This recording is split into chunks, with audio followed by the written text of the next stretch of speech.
they don't tell you about money. So I would say, think about your business and the money. How can you package things financially? So many people are not so lucky. They haven't worked for a bank. Why on earth would you come here? We're all going to the UK. Slightly changed more recently, I must say, as they are coming back. But yeah, people were thinking I was absolutely crazy. Who have property to say, actually, your property is going down in value and everything else is going down in value.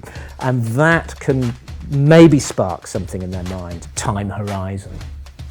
Do you think short term or long term? And I think this ability to think long term on so many levels, and for so many reasons, is such a good thing. So we don't go for the immediate fix who says this is going to zero.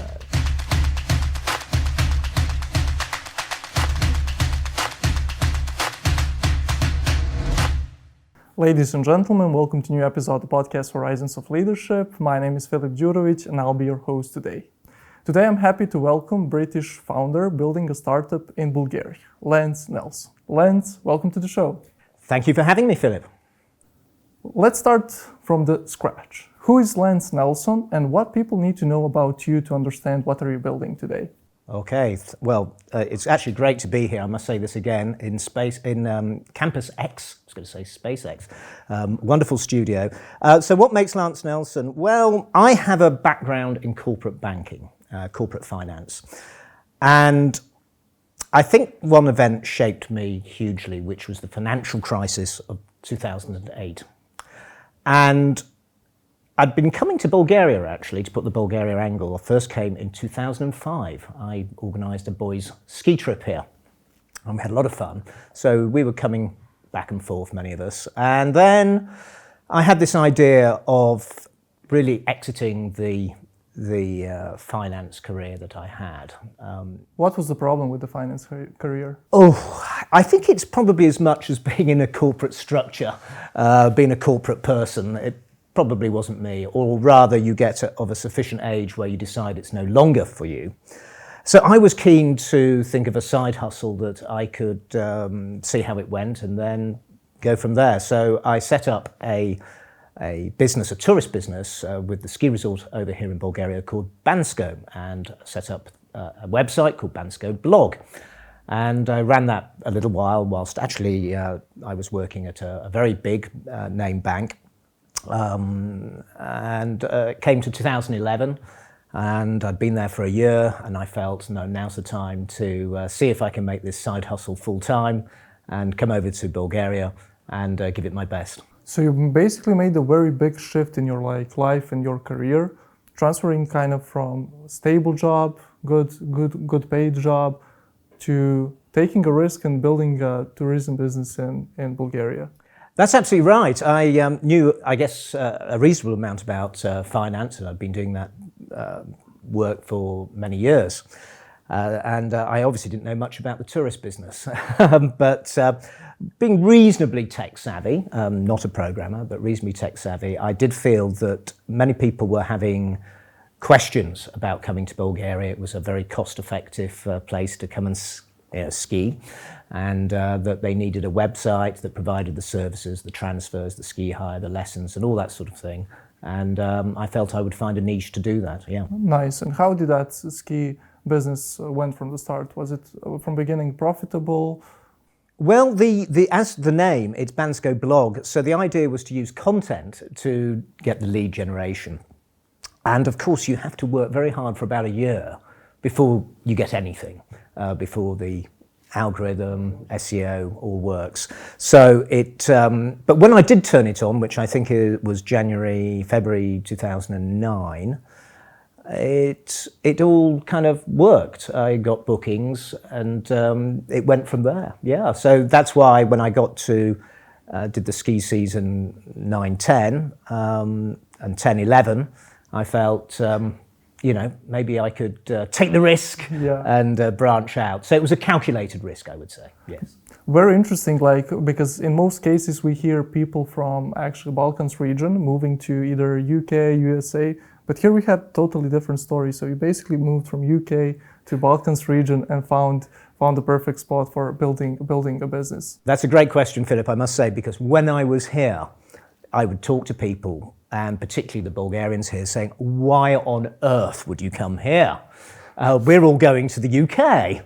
Slightly changed more recently, I must say, as they are coming back. But yeah, people were thinking I was absolutely crazy. But I'm saying, look, you've got a wonderful country. I know it's a challenge here to do stuff, but you know, it's possible. And as time has gone on, I think more and more people have seen the opportunity that there can be here in Bulgaria. Yeah. Nice.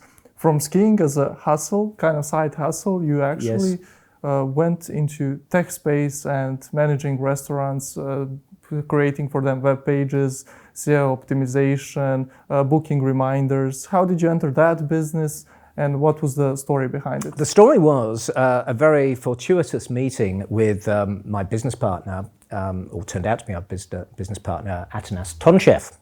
We met in the autumn of 2011. Great person. Yeah, absolutely. I had time to meet him, and he's amazing. Very smart guy, an amazing mathematician, of course. And he was doing an educational thing for young entrepreneurs here in Bulgaria. And through a connection I had, I was asked to talk about content and how content can be a good idea for your business. And so I said, look, guys, you know, as you say it's a good idea to do some content. It helps credibility, people to connect with you and all this good stuff. And he said, yeah, you and I will work together after it. And of course, he had the platform, Zavadenia, here in Bulgaria. He set it up with actually his business partner in 2007, I think. And so we both got chatting. I needed an app. I needed a platform for restaurant bookings and listings and all that good stuff. And he needed an app. And so we basically joined forces and got organised some developers. And that's how actually the Bansko Blog app came about, which went live in February 2012. And then we just started working more and more together. And a few years after that, I bought out his business partner. We put everything together, and since then we work on all projects. Everything's together. Yeah. Amazing. And when does the Bitcoin come into the story? And when did you kind of got that personal interest about it? Well, can you believe it? Came on my radar in the autumn of 2012. And I downloaded things to my laptop. And in those days, before you had the seed phrases, those 12 or 24 words, you had these incredibly long letters and numbers. And so I thought, yeah, this is interesting. Maybe I ought to buy some. Where can I buy some? I saw Mt. Gox or MT Gox. And I was not sure. It was all a bit very, very clunky. I mean, gosh, yeah, it's changed a lot since then. But and then just as I was about to buy some, they needed a piece of paper I didn't have handy. And so I kind of dropped it, and I saw the price go from $10 to $30 to $100. And I followed it all the way through until it was August 2015. I remember this very well. And it was on my mind all the time, you know, the exact date is there. Yeah, the date is there. You've got to, and still the concept of having a network that's independent from the state. And, you know, I knew about debasement then, being a banker. So I had a bit of an advantage. I knew about inflation, but the deflation of other goods and all that stuff that many people do now know. I was very fortunate to actually kind of have a grasp of that. And so it really came to 2015 where I said, right, I'm going to focus on this really heavily for 4 weeks. So I actually put my 150, 200 hours work in that time, watching Andreas Antonopoulos' videos, the famous Andreas. And legend. So, yeah, absolute legend, wonderful, wonderful. And his videos are still amazing. Yeah, watch those, I would say. And so that's when it all kind of properly kicked off. And then after that, I can't remember what date, maybe it was later on in the year, December, or yes, around then, I got NASCO to get interested in it. And then you can actually see a video on YouTube of us filming, buying, paying for a beer. I did yeah, check yeah. it out. That was an about for the audience as well. So if you type Ordermoon, you have all the videos of Lance and his co-founder, what have they built and how they actually integrate Bitcoin as a solution, which will come up later a bit. It will do, yes. So I'll just briefly finish. So yes, we did this video, and there was a cafe called White Cafe, and there was a BTM, a Bitcoin ATM there. So it was all really good fun. And just to put things in perspective, so I was getting into it around $200. So by then it was about $500. The halving happened in 2016, so I think it was around about $600 then. And so that's kind of like the history. And then we tried to onboard a restaurant. We thought, this is great, everyone should have this. But before that. Yes, but before that. Yes. But before that. Yeah. How much did your finance career help you in the sense of understanding why is the Bitcoin actually a solution? I mean, you didn't have the same perspective as, let's say, people that are not into finance, because you're well educated about how does economy work, how does inflation work. So how valuable was that in order to understand Bitcoin as a solution? That's a good question, Philip, because it makes me appreciate that actually I did have a reasonably good financial education. And I understand that so many people are not so lucky. They haven't worked for a bank. Even if they work for a bank, they may be blinded because their employer's paying them probably not to think about something alternative. But nonetheless, yes, I think it's really, really useful that people actually understand what is inflation, what is debasement, and these concepts. And also, of course, I was running a business, so making payments and paying fees to the likes of PayPal or whatever payment provider. So, at the time, Bitcoin, there was no second layer then, but at the time the fees were very small, and it just seemed something that probably will grow, in my opinion. But it felt a lot more shaky back in those days, I have to say. You're the only one. You kind of feel you're the only one. Before Antonopoulos. Yeah, that's right. Yeah. There were people out there, but it took me a while. It took to about May 2016 to find someone, in Sofia. Amazing. Yeah. Now to come back to the restaurant business. Mm-hmm. Where did you see the opportunity for Bitcoin in the restaurant business, and what was the problem that they had that you wanted to solve with it? Well, apart from our effort that failed in 2016, where we did get one restaurant on board, I say it failed. They accepted Bitcoin and it all worked, and they paid us back some Bitcoin for the service, etc. But we had our eyes on, and particularly myself, because I'd probably spent a lot of time, watching the videos, listening to all the podcasts, and determined to have something related to Bitcoin in our business. But all the time we felt, we're too early. We were too early in 2016, and we really got to, time has moved on, and we're talking in 2025. And so 10 years on, so it now feels, so in 2024, beginning of last year, we felt circular economies were beginning to be set up. There was more lightning technology had moved on. So the fee issue that there was in 2020, that's gone, obviously, with Lightning and the predominant method of the second layer to pay for stuff. So so we were thinking how it could be integrated, but the spark, if you like, came from Breeze, and this is a company that's whose ambition is to put payments in every app. Again, one amazing co-founder. Super cool. Roy. Yeah, shout out to Roy. And locally, Ivan, who does a lot for the community here, including, as you know, tomorrow's conference. And so finally there was a way that wasn't clunky. We had played around having our own channels and all this sort of stuff, but we needed something that we could integrate to scale a bit more. To scale, to be smooth, that will actually work. And Breeze really is your answer. So if you're watching this, and you need to get hold of Breeze to be your solution. Yeah. What year was that, and how many restaurants did you have at that moment as your clients? Well, we started in early 2024, but we were not using the Breeze SDK. It wasn't ready then. We were using another third party, so people would pay and we would receive the Bitcoin, and in theory we would give. It actually happens. That money would get exchanged if we wanted it to. But what we did is actually take the Bitcoin and sort of fund it ourselves and give the restaurant, keep our commission and give the restaurant the rest of the money. So this was used for takeaway services that we have under the brand Order.bg here in Bulgaria. So that was the first part, and then we saw Breeze being ready, and that's the bit where we thought, oh gosh, we can put this in our own app, which we were already developing as a table management app for restaurants. That wouldn't it be fantastic to have a Bitcoin Lightning solution in that app?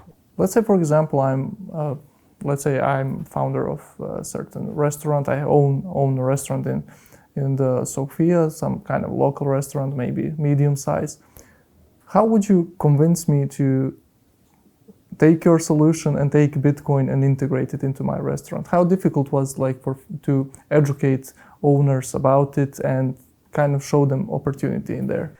Well, because we had an existing business, we kind of knew who would be more susceptible. And one of the owners of, actually not just one restaurant, but 5 and coming up to 6 restaurants, and large restaurants, I've actually knew him personally as well as Nasco. And there was a moment, and both of us remember the day, when I said this Bitcoin thing, and I'm going to, is it the autumn of 2015, something like that? I said, I'm just going to give you some, and you can have a play with it, and you probably know what's coming up. And I said, you've got to write down the 12 words and everything, and do it now. And anyhow, of course, the usual thing that happens is people don't, and they lose the coin. And of course, it's very simple. He says, yeah, you guys were talking it back, about this nearly 10 years ago. And yeah, I get it. That's now worth 1,500 euros or something, So that owner kind of gets it. And the journey's interesting, is that you start with people who have some propensity. And you don't always know who that is, but it's got to be a personal relationship. Like there's a cafe right in the centre called Urban Embassy. I was going there regularly, and it was just a gradual thing. It's not like we've got the solution for you and you must try it. It's gentle. And then the joy of all of this is seeing owners of venues become more enthusiastic. And actually, a great joyous moment that happened to me the other day. I was just waiting for my coffee, and I heard the owner say, "Yes, how would you like to pay? Would you like to pay with Bitcoin?" And no prompt from me. He didn't even see me, and it was just. It's good that you can tell he's thinking about it, talking about it, and and I think that's really the whole point of trying to onboard restaurants. Not too many, got to be the right one, and you start with people, and start with a community of people who are already exposed to it in some way. Yeah. So you basically find a niche and implement within that niche. Yes, that's amazing. Right. Regarding the Lightning Network that we mentioned, just kind of for our audience to better understand, can we cover what the Lightning Network actually is and why is it important in the Bitcoin as a solution? Yes, as referred to earlier, of course, back up until X number of years ago, everything was on this main chain, on the blockchain. And I consider there's only one blockchain we're talking about, and that's the Bitcoin one. And of course, you'd get congestion on there, too many transactions, and we had also people putting some junk on there that clogged things up and put fees up. So basically, the good way to think about this is the highway you came this morning, and you probably got hit some traffic as you came into Sofia. Definitely. And you can imagine imagine that's layer 1 transactions, but imagine to the side there was like a bus lane that you got a special ticket to come. You're attending the BTC Balkan conference, you get to access and you could just drive. So basically that fast lane is your layer 2, of which there are a few very interesting ones, but the biggest one and the glue between other technologies is called Lightning. And I think this has been transformational. And it's this, you're not having to, the experience is not dissimilar to paying with your card, your debit or your credit card. It's virtually instant. Sometimes it's actually quicker. So we are nearly there to have embedded, to touch with NFC. It's already there, but it's not sort of out there in the mainstream quite yet. But the experience is so close to what people are now typically using when they're using a card.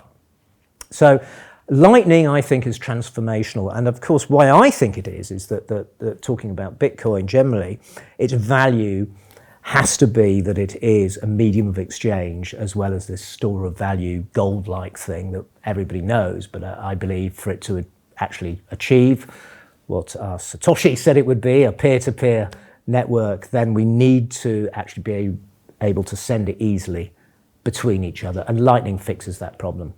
Definitely, and we can say that it's a digital gold, but on the other side, it's actually best peer-to-peer money exchange that we have today and that we should use. So it basically has both functions depending how you use it. And you guys at Ordermoon actually do use it in both directions. Yes. Peer-to-peer direction for the restaurants, but you as well keep Bitcoin as a treasury in your startup. That's right. We do believe businesses increasingly will put aside a certain amount of cash into Bitcoin as cash that they don't need tomorrow or next year, probably, but at least 3-4 years. So our treasury amount is very small. We're a small company still. But we do believe that, as famously Michael Saylor says, the melting ice cube analogy is very, very apt, that we do understand debasement. And if you are a business that has cash balances that you don't need tomorrow, then you are best to, we believe, put at least some of it into Bitcoin. So, I mean, we're only, where are we now? We're in October 2025. Well, 18 months ago, the price was, 50, 60,000, and now we're above 100,000. So, that's kind of useful, when you're a business. Definitely. I got a few questions, like in past few days from people. Hey, Philip, what's with this market crash? And I'm like, what are you talking about? Like, what market crash? Like, was there a crash? Really? Yeah. It's a very good one. And the challenge is, as I think Saifedean Ammous popularized, is this idea of time horizon. Do you think short term or long term? And I think this ability to think long term on so many levels, and for so many reasons, is such a good thing. So we don't go for the immediate fix now and the quick boost to our brain. We make decisions that can be more positive, but longer term.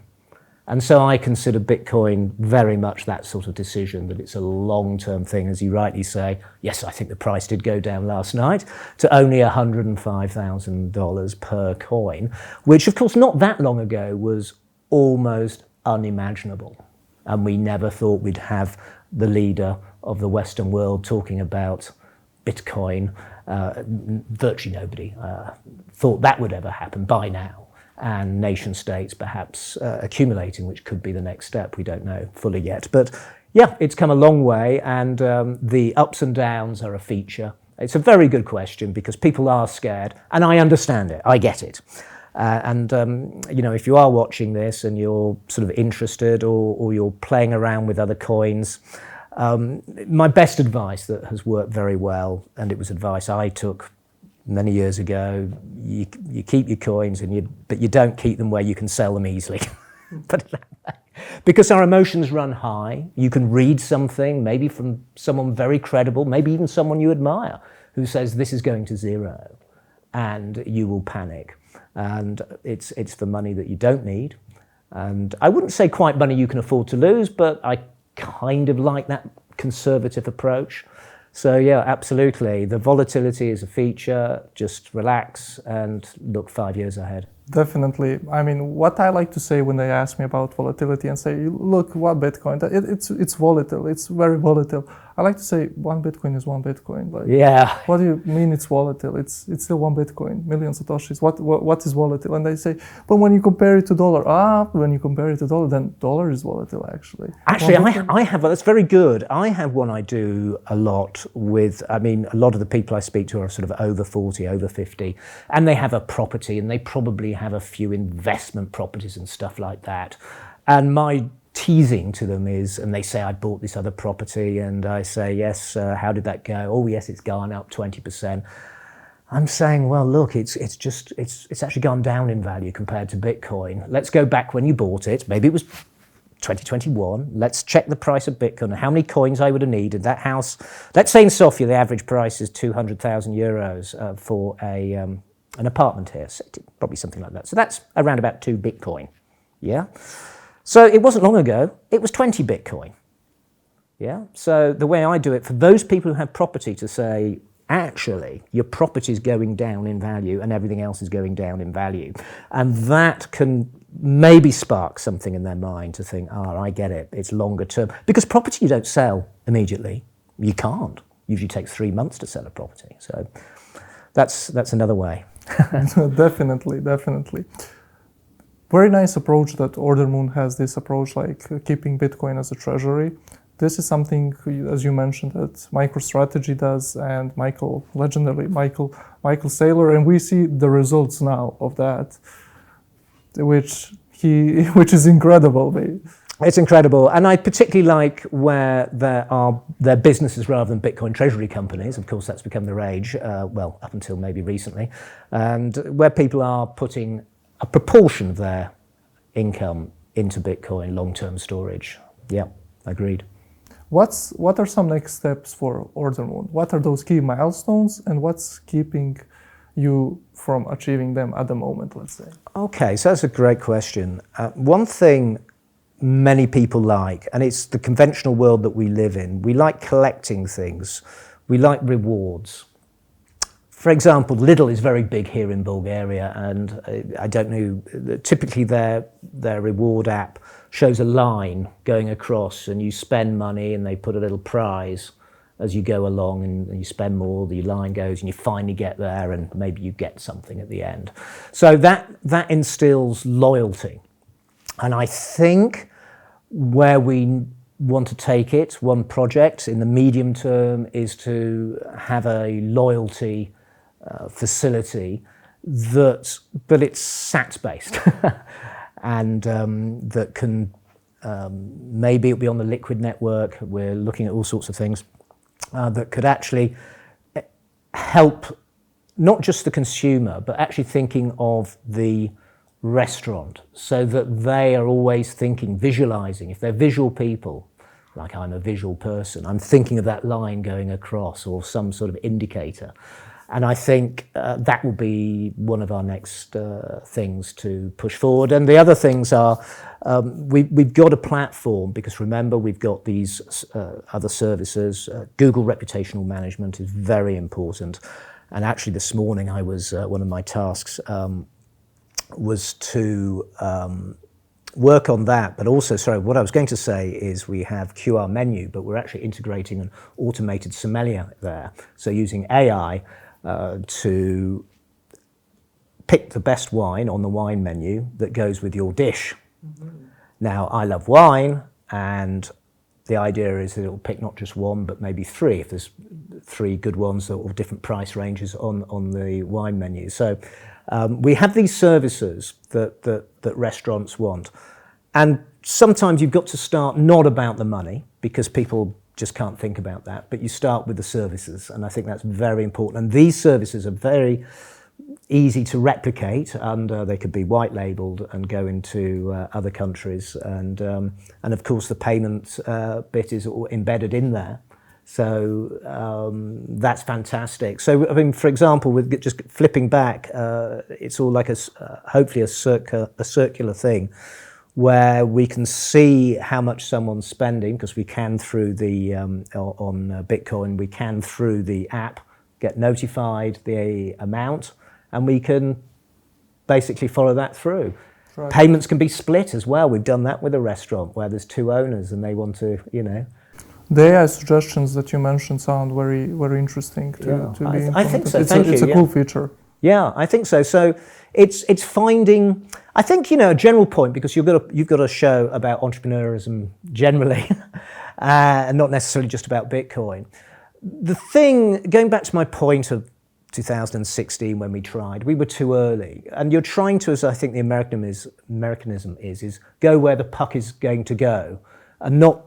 We were too early back then, and maybe we're early now, but things can happen very quickly. And if you are a believer of the sort of slowly and then suddenly theory, I mean, if we are seeing an acceleration in the debasement of some of the currencies out there, and many would argue that is actually happening, then this will become more apparent to more and more people, and maybe there's things like a digital euro or a British digital coin, whatever, that's being spoken about recently, that also can make people think. And all of a sudden people go, hey, we've got this other network that actually works very, very well.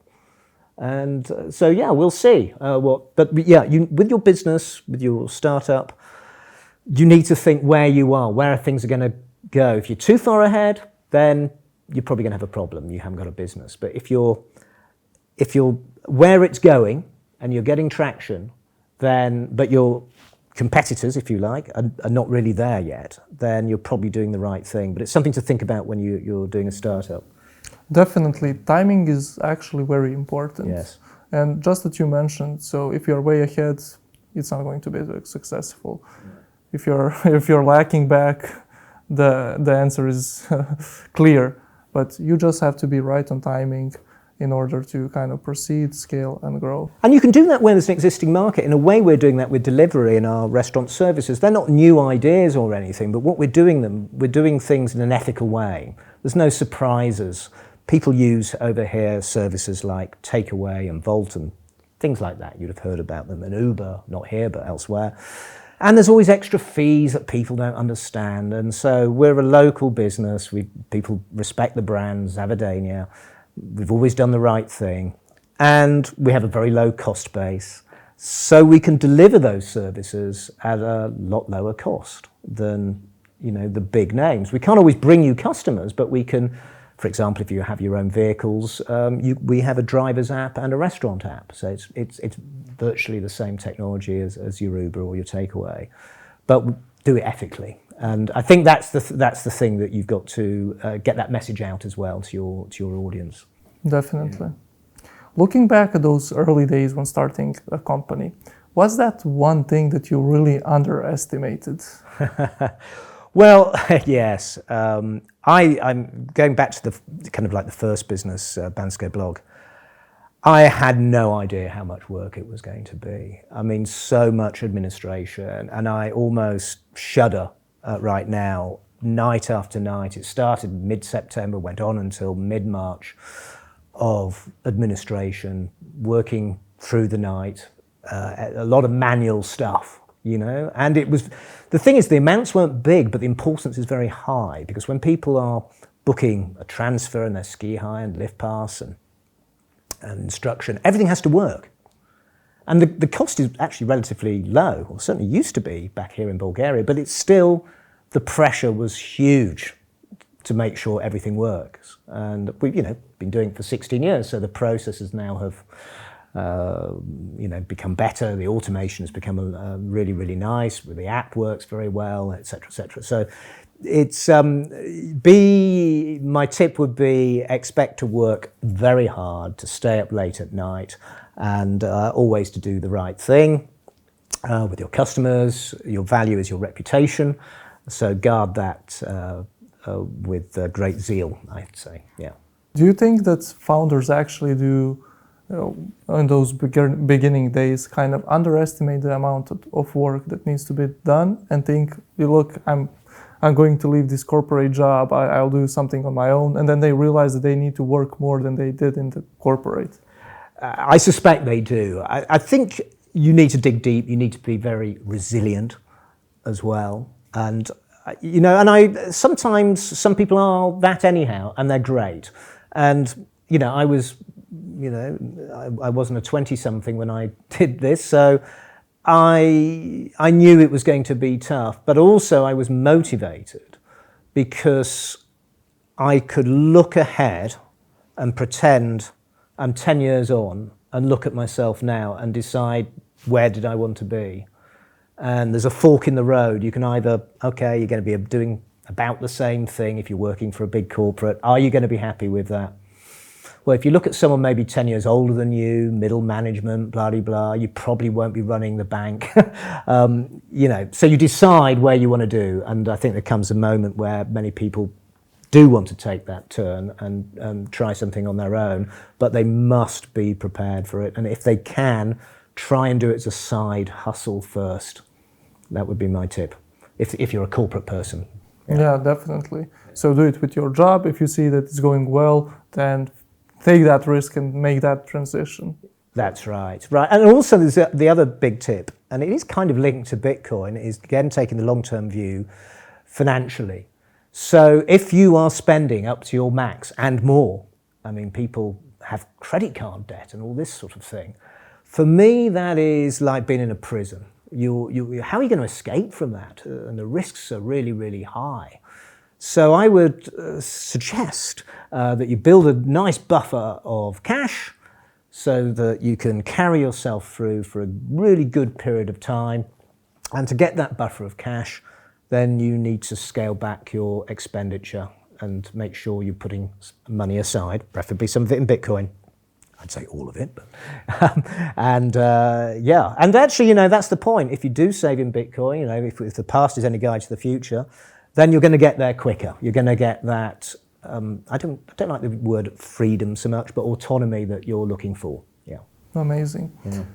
Is there a book, principle, or certain guide that basically shaped how you operate as a founder in your startup?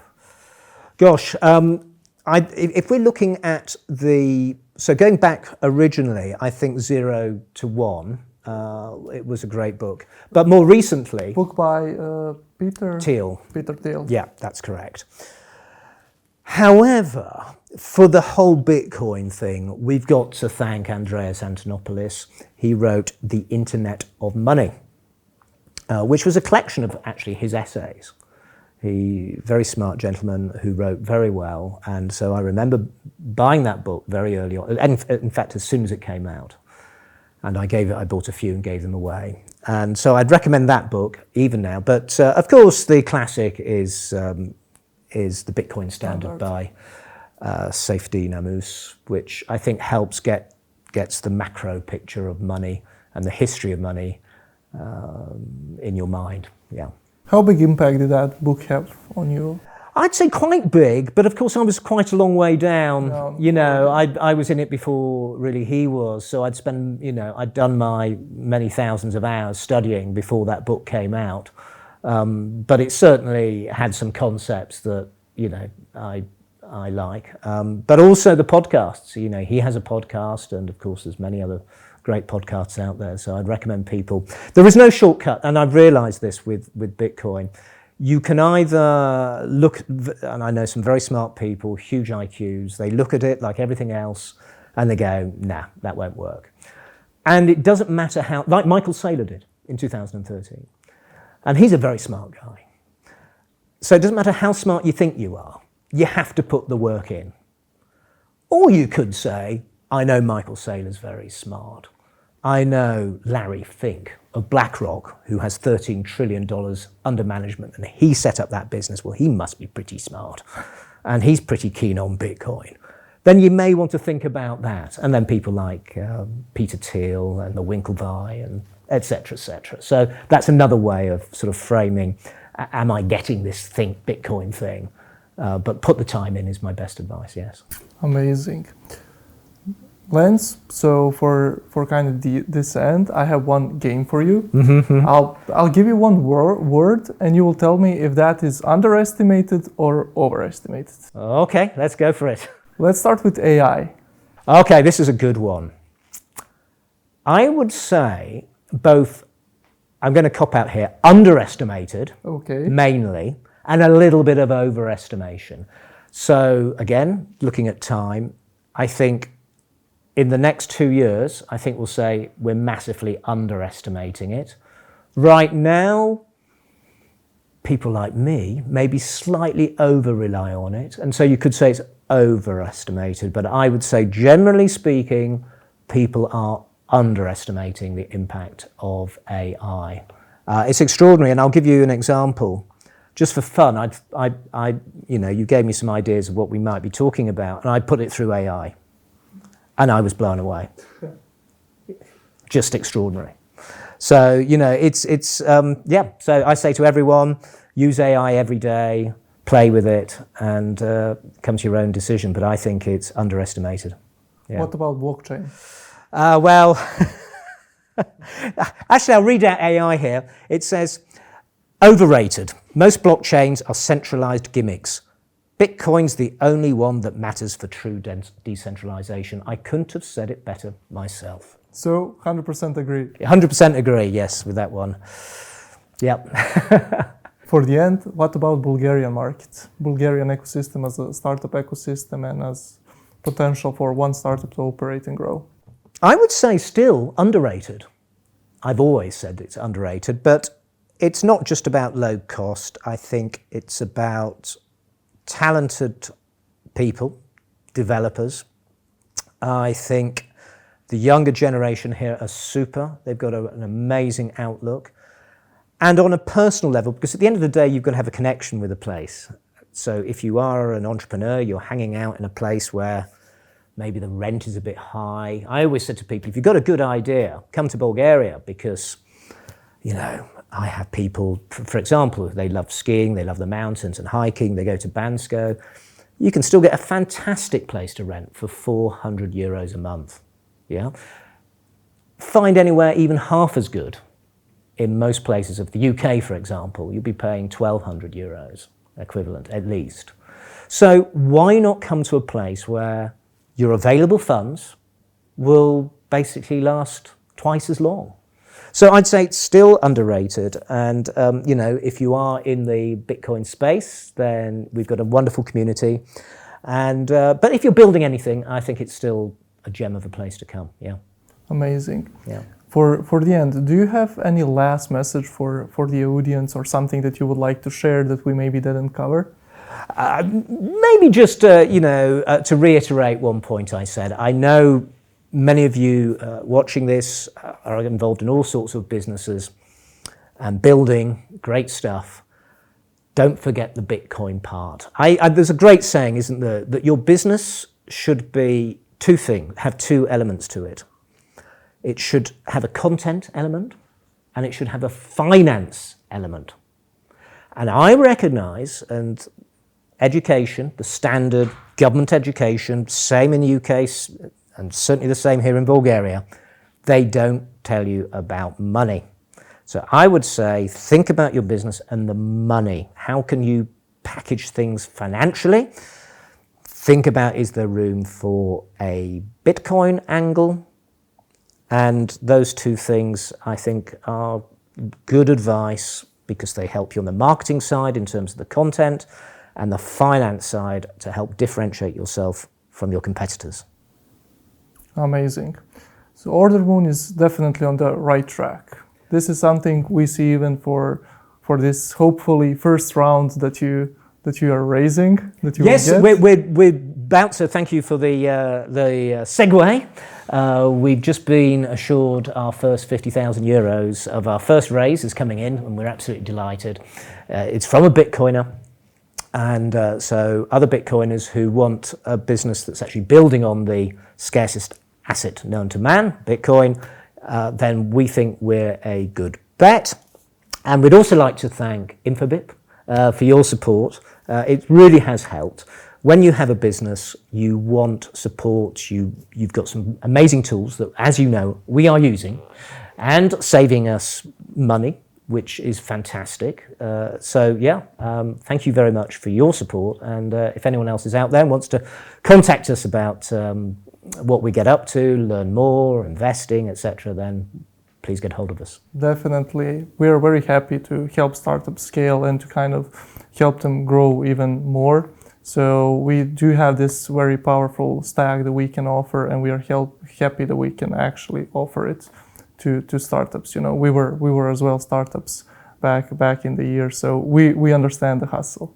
Fantastic. Thank you very much for today, and yeah, we'll be in contact. Definitely. Lance, thank you very much for the episode. Absolutely. Thanks, Philip.